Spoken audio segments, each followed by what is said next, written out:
नमस्कार बच्चों। पाठ 2 सत्य की जीत। पार्ट 1 वीडियो 1 में हमने पार्ट 1 में हमने पाठ 2 सत्य की जीत का वाचन, कठिन शब्द का उच्चारण एवं कठिन शब्दों का अर्थ आदि चीज़ों को समझा। आज हम इस वीडियो में इस पाठ का अर्थ समझेंगे। कहानी क्या है, कहानी का उद्देश्य क्या है बच्चों, ये पाठ के माध्यम से हम समझेंगे। तो शुरू करते हैं बच्चों। एक्सप्लेन यानी पाठ का अनुवाद। देवदत्त नाम के एक राजा थे बच्चों। बहुत समय पहले एक राजा थे जिनका नाम था देवदत्त। राजा जो संपूर्ण प्रजा पर राज्य करता है, जिसकी बात सभी प्रजा को माननी पड़ती है, उसे राजा कहते हैं। तो बच्चों, बहुत समय पहले राजा हुआ करते थे और उनकी बात का सभी उनकी प्रजा उनकी बात का पालन करती थी। तो ऐसे ही एक देवदत्त नाम के राजा थे। उनकी प्रजा उनसे बहुत ही प्रसन्न रहती थी। देवदत्त की प्रजा जो उनके राज्य में रहती, देवदत्त राजा थे और उनके राज्य में जो भी प्रजा रहती थी वो अपने राजा से बहुत ही खुश रहती थी, प्रसन्न रहती थी और वे अपनी प्रजा की खुशहाली और भलाई के लिए दिन रात एक किए रहते थे। और देवदत्त भी राजा जो हैं, राजा देवदत्त नाम के राजा, वो अपनी प्रजा की खुशहाली और उनकी भलाई मतलब हित के लिए रातों दिन मेहनत करते थे, परिश्रम करते थे कि मेरी प्रजा को कभी भी कोई कष्ट तकलीफ ना हो, कोई भूखा ना रहे। इस तरह से वो अपनी प्रजा का हमेशा ख्याल रखते थे। बच्चों, राजा के दरबार में एक न्याय करने वाले मंत्री भी रहते थे। तो यहां से हम देखेंगे दूसरे पैराग्राफ में, उनके न्याय मंत्री का नाम था ध्यानचंद। उनके दरबार में एक मंत्री थे, न्याय मंत्री, जो फैसला करते थे, इंसाफ करते थे। तो उनका नाम था ध्यानचंद और वे भी पूरे राज्य में प्रसिद्ध थे और उनको भी उनकी न्याय की वजह से उस राज्य की जनता में वो भी प्रसिद्ध मीन्स चर्चित थे। सभी जनता उनके न्याय की तारीफ करती थी और उनको अच्छी तरह से जानती भी थी कि ध्यानचंद जी हैं, वो जो भी फैसला करेंगे वो अच्छा ही करेंगे, सच्चा फैसला करेंगे, न्याय करेंगे। इसलिए ध्यानचंद्र भी, उनके जो मंत्री थे राजा साहब के, देवदत्त के, तो वो भी पूरे राज्य में चर्चित थे, प्रसिद्ध थे। वे किसी भी मुकदमे का फैसला बड़ी समझदारी से करते थे। वो प्रसिद्ध क्यों थे? क्योंकि कोई भी अगर विवाद होता था तो वो उसका फैसला बहुत ही समझदारी से किया करते थे। कौन? ध्यानचंद, जो राजा साहब के न्याय मंत्री थे। तो बच्चों, एक दिन राजा के दरबार में धनपत नाम का एक व्यक्ति आया। उसने शिकायत की कि गणपत नाम का एक व्यक्ति उसके 100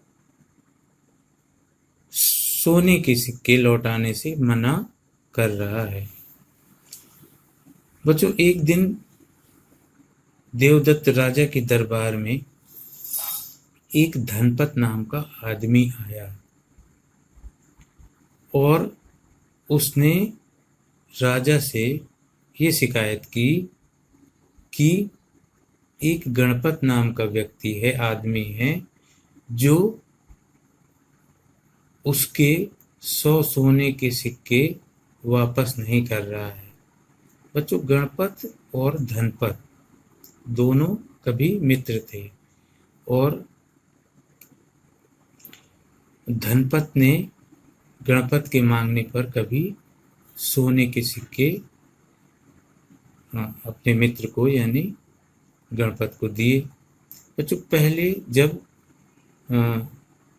राजा हुआ करते थे उस समय रुपया और पैसा के रूप में सोने के सिक्के चला करते थे। सोने का सिक्का उस समय चलन में था रुपए की जगह। आज कागज के और गिलट के, स्टील के सिक्के चलते हैं, कागज के नोट चलते हैं, सिक्के पीतल के और गिलट के चलते हैं। उस समय जब राजाओं का राज हुआ करता था तब सोने के सिक्के पैसे के रूप में चला करते थे।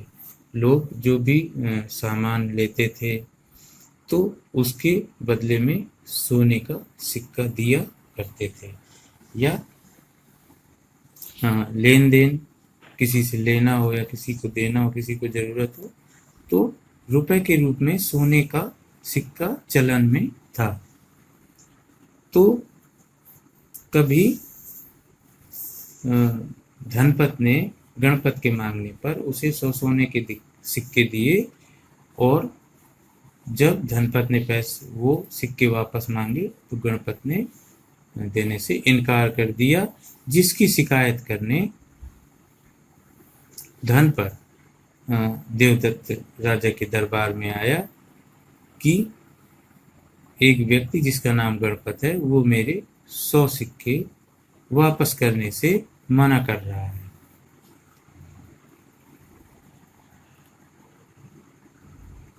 गणपत को राज दरबार में बुलवाया गया।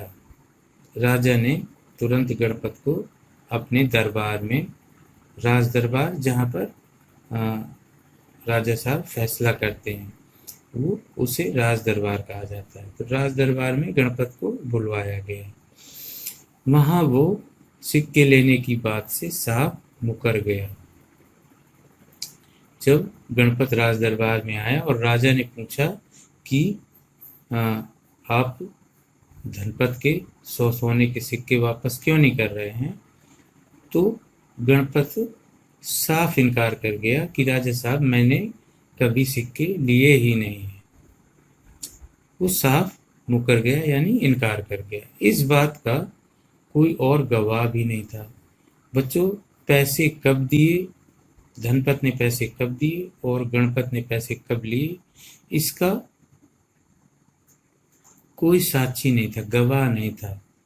क्योंकि जब धनपत ने पैसे दिए तब वहाँ धनपत और गणपत के अलावा और कोई नहीं था, इसलिए उसका गवाह भी कोई नहीं था। राजा ने मुकदमा न्याय मंत्री को सौंप दिया। राजा ने ये फैसला विवाद अपने न्याय मंत्री को सौंप दिया, यानी न्याय मंत्री के हवाले कर दिया कि आप फैसला करिए कि इसमें कौन झूठ बोल रहा है और कौन सत्य बोल रहा है। न्याय मंत्री ने सही फैसला करने के लिए राजा से 2 दिन की मोहलत मांगी। मोहलत मीन्स समय या इजाजत मांगी। जब फैसला राजा ने अपने मंत्री को सौंप दिया, न्याय मंत्री को, तो न्याय मंत्री ने कहा कि राजा साहब मुझे 2 दिन का समय दीजिए, मुझे ये फैसला करने के लिए 2 दिन का समय चाहिए। राजा ने मंजूर कर लिया। राजा इस मुकदमे में विशेष दिलचस्पी ले रहे थे। राजा को भी बहुत ही मज़ा आ रहा था कि चलिए देखते हैं इसका फैसला हमारा मंत्री जो कि बहुत समझदार है वो कैसे करेगा। तो राजा ने ये मंजूर कर लिया कि चलिए मैं आपको 2 दिन की मोहलत देता हूँ, आपको समय देता हूँ 2 दिन का। आइए बच्चों अगले पृष्ठ में देखते हैं।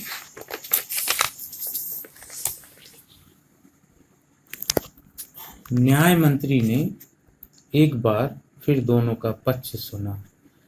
बच्चों, मंत्री ने एक बार फिर से दोनों से कहा कि आप अपनी अपनी बात रखिए। तो धनपत ने फिर से वही बात कही कि मैंने गणपत को पैसे दिए थे जो वो वापस करने से, लौटाने से मना कर रहा है। और गणपत ने कहा कि मैंने कभी सोने के सिक्के लिए ही नहीं हैं। दोनों को 2 दिन बाद राज दरबार में उपस्थित होने को कहा गया। न्याय मंत्री ने कहा कि ठीक है, आप अपने अपने घर जाइए और आपको 2 दिन बाद इसी राज दरबार में हाजिर होना है। न्याय मंत्री ने अपने एक विशेष व्यक्ति को दोनों की पूरी जानकारी लेने भेजा। जब वो घर चले गए तो न्याय मंत्री ने अपने एक विशेष व्यक्ति को, खास आदमी को, दोनों की पूरी जानकारी लेने के लिए उनके घर भेजा कि आप जाइए और ये 2 दिन ये अपने अपने घर में क्या कर रहे हैं इनकी जानकारी करिए जा करके, ये कैसे स्वभाव के हैं, कौन कैसा है, क्या है। और उसी के हाथ से, जो मंत्री का खास व्यक्ति था, उसी के हाथ दोनों के घर पानी का एक एक घड़ा भी भेजा। और न्याय मंत्री ने उस खास आदमी के हाथों 2 घड़े भिजवाए और कहा कि दोनों को एक एक घड़ा जा करके दे देना, दोनों व्यक्ति को, गणपत को भी एक घड़ा गणपत को और एक घड़ा धनपत को। कुछ समय बाद मंत्री ने वही दोनों घड़े वापस मंगवा लिए और कुछ समय बाद मंत्री ने वो दोनों घड़े वहां से वापस मंगवा लिए कि अब आप जाइए और वो दोनों घड़े ले आइए। 2 दिन बाद धनपत व गणपत दोनों राज दरबार में उपस्थित हुए। 2 दिन बीतने के बाद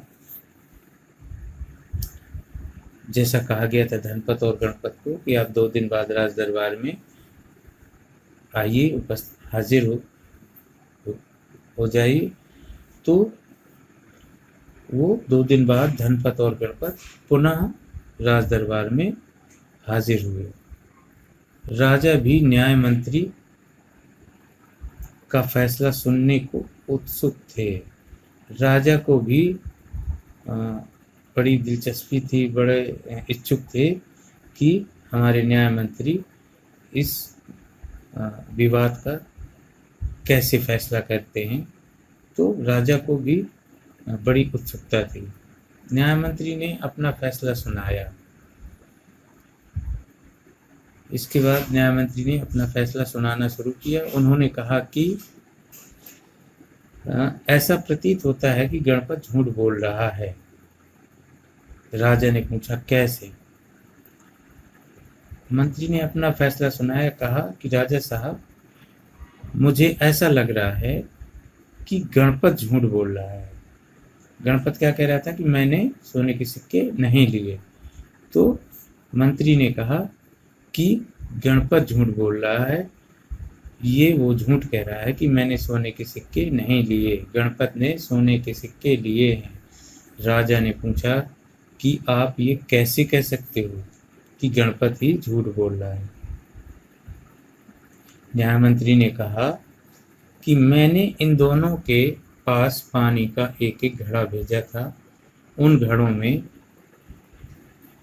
मैंने सोने का एक एक सिक्का डाला था। घड़े वापस मंगवाने पर धनपत के घड़े में तो सोने का सिक्का था, लेकिन गणपत के घड़े का सिक्का नदारद था। महाराज, जो व्यक्ति एक सिक्का चुरा सकता है वो 500 सिक्के के लिए झूठ भी बोल सकता है। मंत्री ने कहा कि राजा साहब, मैंने इनके पास एक एक घड़ा भेजा था और उसमें एक एक सोने का सिक्का रखा था मैंने, लेकिन धनपत के घड़े में सोने का सिक्का मुझे वापस मिला लेकिन गणपत के जो घड़े में सिक्का था वो गायब है, मतलब वो गणपत ने उसको चुरा लिया है।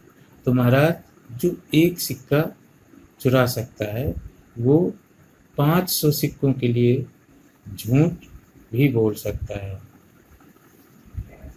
राजा को सारी बात समझ में आ गई।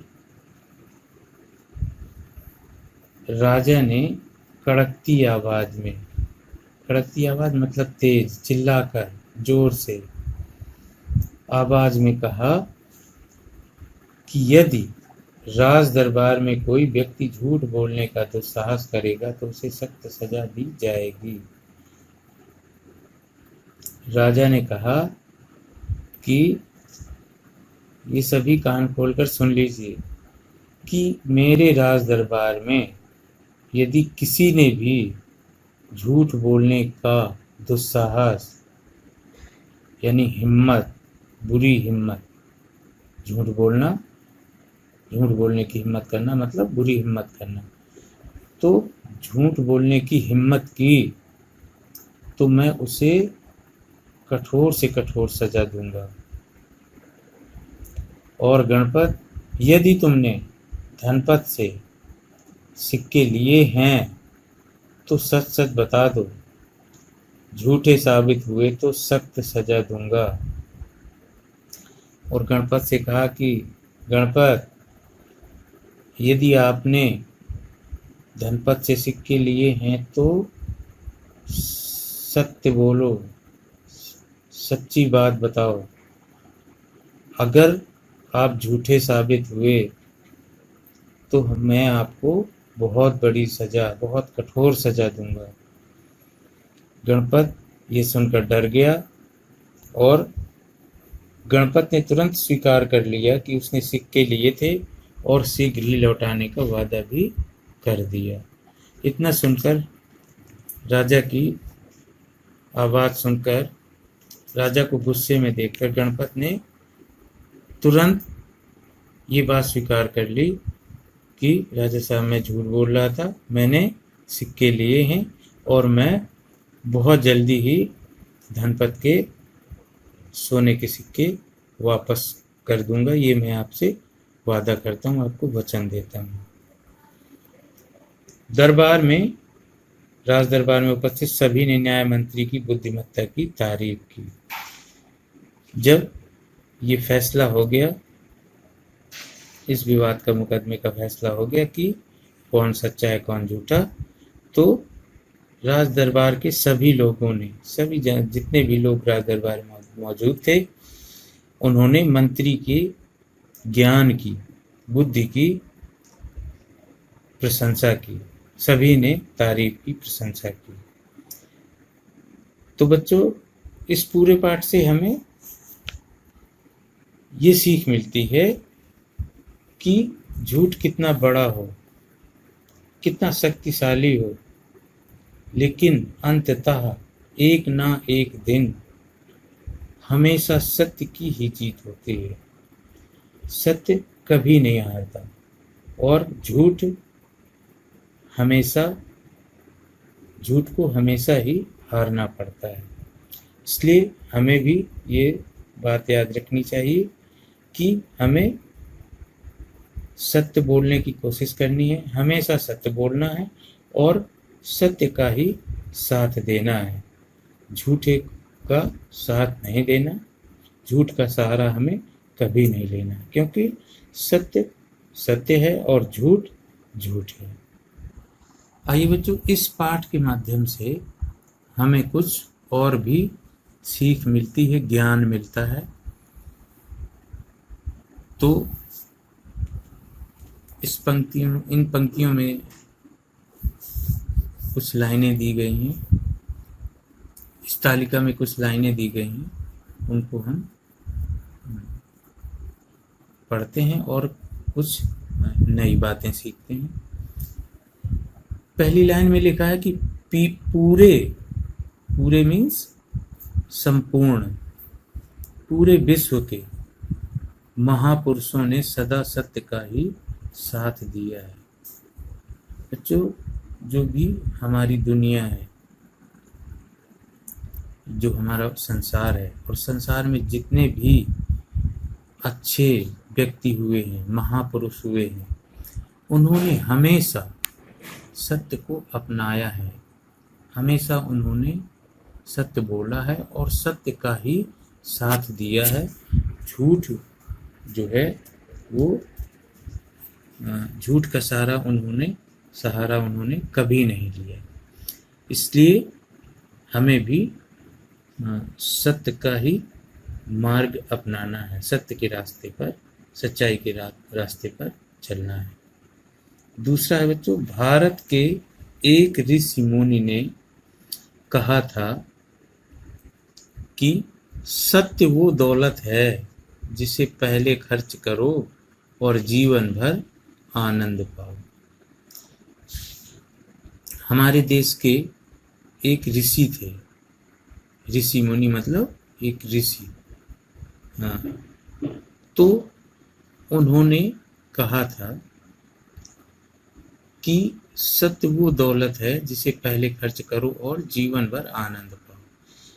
यदि आप सत्य बोलते हैं, सत्य को हमेशा अपनाते हैं, तो आप हमेशा खुश रहेंगे, आपको कभी दिक्कत नहीं होगी, प्रॉब्लम नहीं होगी। सच्चाई के रास्ते में चलने वाले को थोड़ा सा परेशानी जरूर होती है, लेकिन उसको बाद में आनंद ही आनंद रहता है, उसके जीवन में हमेशा खुशहाली रहती है। लेकिन झूठ वो कर्ज है जिससे पहले क्षण भर सुख पाओ पर जीवन भर चुकाते रहो। लेकिन बच्चों, जो झूठ के सहारे चलते हैं, झूठ के रास्ते पर चलते हैं, उनको वो थोड़ी देर के लिए तो खुश होंगे, लेकिन उन्हें पूरे जीवन भर उस झूठ का खामियाजा भुगतना पड़ेगा, पछताना पड़ेगा कि मैंने आखिर उस दिन झूठ बोला जिसका बुरा फल मैं आज तक भुगत रहा हूँ। तो सत्य बोलने वाला हमेशा खुश रहता है और झूठ बोलने वाला हमेशा परेशान रहता है, दुखी रहता है। आगे है बच्चों, हमारे देश में असत्य पर सत्य की विजय के उपलक्ष्य में दशहरा यानी कि विजयदशमी त्योहार मनाया जाता है। बच्चों, हमारे देश में एक त्योहार मनाया जाता है दशहरा। दीपावली के पहले 10 दिन पहले दशहरा मनाया जाता है और उस त्योहार को कहा जाता है कि असत्य पर सत्य की जीत, यानी बुराई पर अच्छाई की जीत। क्यों कहा जाता है बच्चों? क्योंकि रावण उस दिन, दशहरे के दिन, रावण को भगवान श्री राम ने युद्ध में परास्त किया था, हराया था। और क्यों हराया था? क्योंकि रावण ने चोरी करके, झूठ बोल करके भगवान राम की पत्नी सीता को लक्ष्मण रेखा के बाहर बुलाया और चोरी से उनको अपने रथ में बैठा करके लंका अपने राज्य में ले गया। भगवान राम ढूंढते ढूंढते लंका पहुंचे, रावण से युद्ध हुआ और चूंकि रावण ने चोरी की थी, दुष्ट था, पापी था, इसलिए राम ने रावण का वध किया और सीता, अपनी पत्नी सीता को वापस ले आए। तो चूंकि राम सत्य के रास्ते पर थे और रावण जो है वो असत्य के रास्ते पर था, वो झूठा था, पापी था और राम सच्चे थे, इसलिए राम को विजय मिली, जीत मिली और रावण को हार मिली। तो इसलिए कहा जाता है कि दशहरा असत्य पर सत्य की विजय का प्रतीक है, या बुराई पर अच्छाई की जीत का प्रतीक है। बच्चों, बुराई हमेशा हारती है और अच्छाई हमेशा जीतती है। तो इस तरह से हमें इस पाठ के माध्यम से, ज्ञान कोश के माध्यम से ये कुछ नई बातें सीखने को मिली। तो हमें हमेशा सत्य के रास्ते पर ही चलना है, झूठ का साथ कभी नहीं देना और न झूठ ही हमें कभी बोलना है। तो बच्चों, आज की इस पाठ के अनुवाद में बस हम यहीं तक चर्चा करेंगे। अगले वीडियो में शब्दार्थ, वर्ड मीनिंग और अभ्यासकार के साथ हम फिर उपस्थित होंगे। तब तक के लिए बच्चों नमस्कार।